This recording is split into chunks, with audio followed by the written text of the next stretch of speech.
Adversaries are evolving their methods and shifting their targets. Gone are the days when direct attacks and military strength were the only things to be feared. A new frontier of aggression is here, and it's one that seeks to subvert our systems and control America through our greatest asset, our own people. We are blessed to be home of world-class institutions of higher learning. Colleges and universities across the nation have continually prepared our brightest thinkers and innovators for the future. It's a fact easily seen in my own district at the University of Oklahoma. Programs on cancer research, climate and weather, petroleum engineering, in combination with competitive athletics have made us a premier destination for young minds. Generation after generation, this harnessing of knowledge and academic excellence has propelled the nation forward. We recognize this, but so do our enemies. And it's why foreign nations, including nefarious actors, have quietly sought to compromise the U.S. campuses.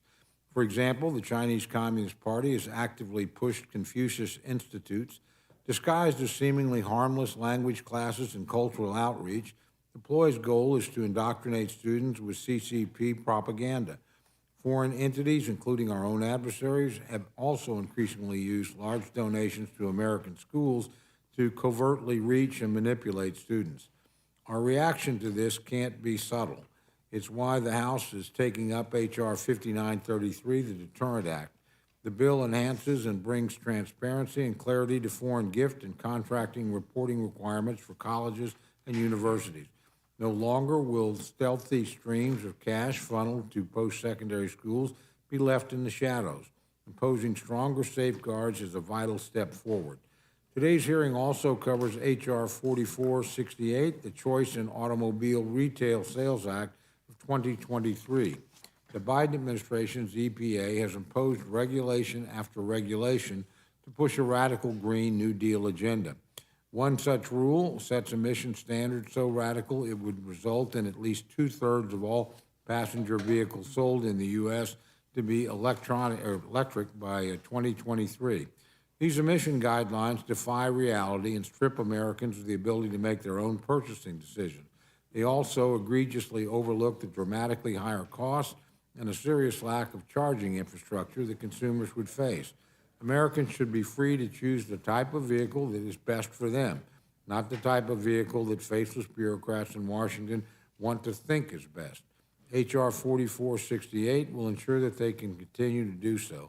Finally, our last agenda item is the House Joint Resolution 88, a resolution arising under the Congressional Review Act that disapproves of the Biden administration's most recent student loan plan. Held hostage by the approval of progressive voters, President Biden last year attempted to illegally cancel $400 billion of student loan debt. The move was struck down by the Supreme Court, and a mere 10 days later, the White House pushed another scheme. They are now pushing forward the costliest regulations in U.S. history under the guise of cutting student loan repayments. If that sounds contradictory, it's because it is. The math simply doesn't add up. The move is estimated to cost anywhere between $250 to $475 billion, and it's the American taxpayer who will foot the bill. Let that sink in for a second.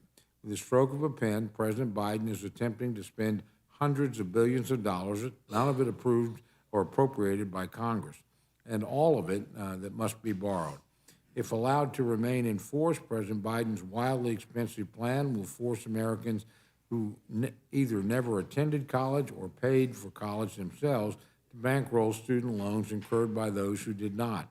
This is not only outrageously expensive and not authorized by Congress, but it's also incredibly unfair.